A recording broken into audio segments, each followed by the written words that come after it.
तिथे जे पद अजित पवारांनी आपल्या आयुष्यात तब्बल 6 वेळा भूषवलं, त्याच पदाचा कार्यभार आता सुनेत्रा पवारांनी हाती घेतला। उपमुख्यमंत्री पदाची शपथ घेतल्यानंतर सुनेत्रा पवारांनी त्याची प्रत्यक्ष सूत्र हातात घेतली।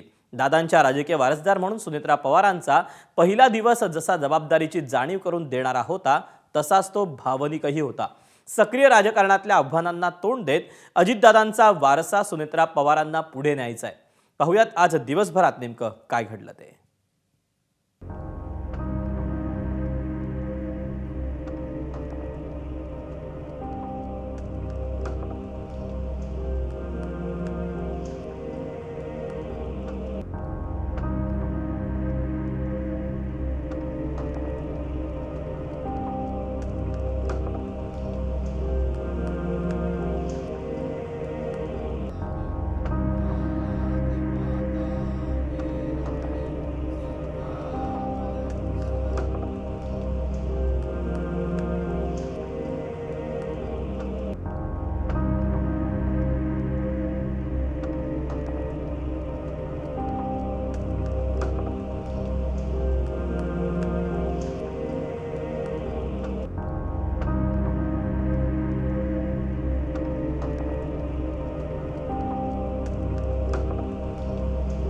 एकीकडे कर्तव्य पार पाडण्याचा निग्रह आणि दुसरीकडे मनात दाटलेलं आठवणींचं काहू।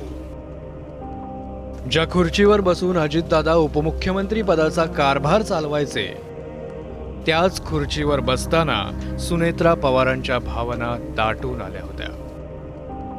उपमुख्यमंत्री झाल्यानंतर सुनेत्रा पवार आज पहिल्यांदाच मंत्रालयात पोहोचल्या।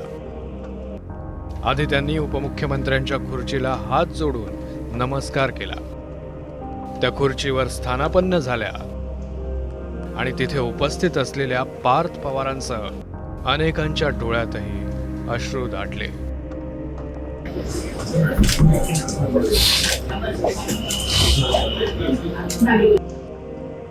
पदभार हाती घेताच सुनेत्रा पवार पहिल्यांदाच मंत्रिमंडळाच्या बैठकीला हजर झाल्या।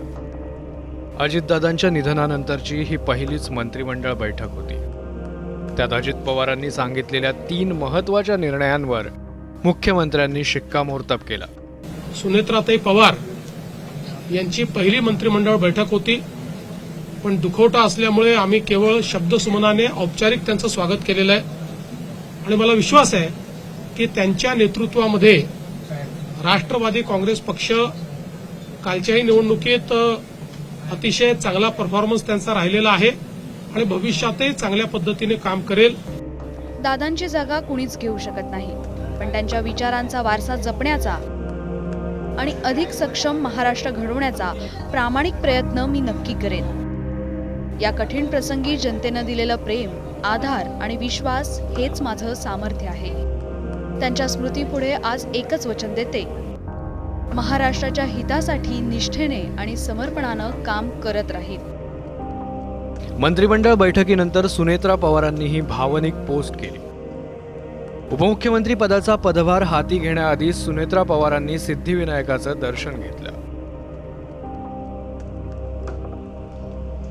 त्यानंतर त्या डॉक्टर बाबासाहेब आंबेडकरांना अभिवादन करण्यासाठी चैत्यभूमीवरही पोहोचल्या। डॉक्टर बाबासाहेब आंबेडकरांना अभिवादन करून सुनेत्रा पवार राष्ट्रवादी काँग्रेसच्या कार्यालयात पोहोचल्या। तिथे अजितदादांच्या प्रतिमेला वंदन केलं। एकीकडे सुनेत्रा पवारांच्या उपमुख्यमंत्री म्हणून कामकाजाचा हा पहिला दिवस होता। दुःख बाजूला सारत सुनेत्रा पवारांनी कामकाज हाती घेतलं, पण त्यांचा शपथविधी अजितदादांच्या अपघातानंतर 4च दिवसात झाला होता। आता त्या घाईवरून शरद पवारांच्या राष्ट्रवादीचे आमदार रोहित पवारांनी राष्ट्रवादीच्या नेत्यांवर शंका उपस्थित केली आहे। त्या सर्व नेत्यांना जी कुठली सत्ता आज आपली आहे या राज्यामध्ये ती मेंटेन करण्यासाठी, ती सत्ता तशीच राहावी यासाठी त्या पक्षाचे प्रमुख नेते म्हणून त्यांना कदाचित ती गोष्ट थोडीशी जास्त महत्त्वाची वाटली असावी आणि हीच गोष्ट करत असताना कुठेतरी मेन विषयाकडे लक्ष न जाता दुसऱ्याच विषयाकडे त्यांचं लक्ष गेल्यामुळे कदाचित काकींची इच्छा नसताना सुद्धा शपथविधीला सुद्धा काही प्रमाणात घाई ही त्यांच्याकडनं तिथं झाली आम्ही आज दुःखात आहोत. आम्हाला माहिती पाहिजे की काका, आमचे दादा, हा जो ॲक्सिडेंट झाला तो कशामुळे झाला, ही आमची प्रायोरिटी आहे. अजितदादांच्या आठवणी मनात ठेवत राजकारणात त्यांच्या पावलावर पाऊल टाकल्यानंतर सुनेत्रा पवारांचा पहिलाच दौरा दिल्लीचा असणार आहे. तिथं त्या पंतप्रधान नरेंद्र मोदी आणि केंद्रीय गृहमंत्री अमित शहांची भेट घेणार आहेत. त्यावरूनच ठाकरेंच्या शिवसेनेचे खासदार संजय राऊतांनी टोला लगावलाय. नाही, दिल्लीमध्ये त्यांना येऊन त्यांच्या पक्षाच्या जे प्रमुख नेते आहेत त्यांना भेटावंच लागेल. जरी राष्ट्रवादी काँग्रेस पक्ष याचं चिन्ह जरी वेगळं असलं, मूळ शरद पवारांचं चिन्ह त्यांच्याकडे आलेलं आहे आणि ते बेकायदेशीरपणे आलेलं आहे. जसं धनुष्यबाण आहे, हे बेकायदेशीरपणे शिंदे गटाला गेलेलं आहे. त्याच्यामुळेच त्यांना सगळं जे काय यश मिळतं आहे सर्वत्र, हा त्याचाही परिणाम आहे.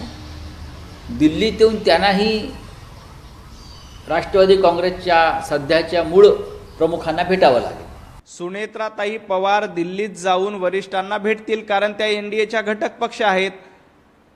संजय राऊत हे सातत्यानं राहुल गांधींची दलाली करण्याचं काम करतात, राहुल गांधींची चाटोगिरी करण्याचं काम करतात. कशासाठी करतायत? तर तुम्हाला खासदारकी मिळावी एवढ्याच आमिषापोटी सातत्यानं राहुल गांधींच्या चरणावर देऊन उबाटा गट अर्पण केला आहे. त्याआधी दिल्लीत सोमवारी रात्री मुख्यमंत्री देवेंद्र फडणवीस यांनी अमित शहांशी तासभर चर्चा केली. दोन्ही राष्ट्रवादीच्या विलिनीकरणाच्या मुद्द्यावरही बैठकीत चर्चा झाल्याची शक्यता आहे. विलिनीकरणाच्या मुद्द्यावर शरद पवारांच्या राष्ट्रवादीचे नेते भरभरून बोलत आहेत, पण अजित पवारांच्या राष्ट्रवादीचे नेते मात्र नन्नाचा पाढा वाचतायत. आता पक्षात सक्रिय झाल्यानंतर सुनेत्रा पवारच या विलिनीकरणाचा सोक्षमोक्ष लावणार का? शरद पवारांचे नेते दावा करत असलेली दादांची शेवटची इच्छा सुनेत्रा वहिनी पूर्ण करणार का, हे आता पाहायचं आहे. ब्युरो रिपोर्ट, ABP माझा. ABP माझा, उघडा डोळे बघा नीट.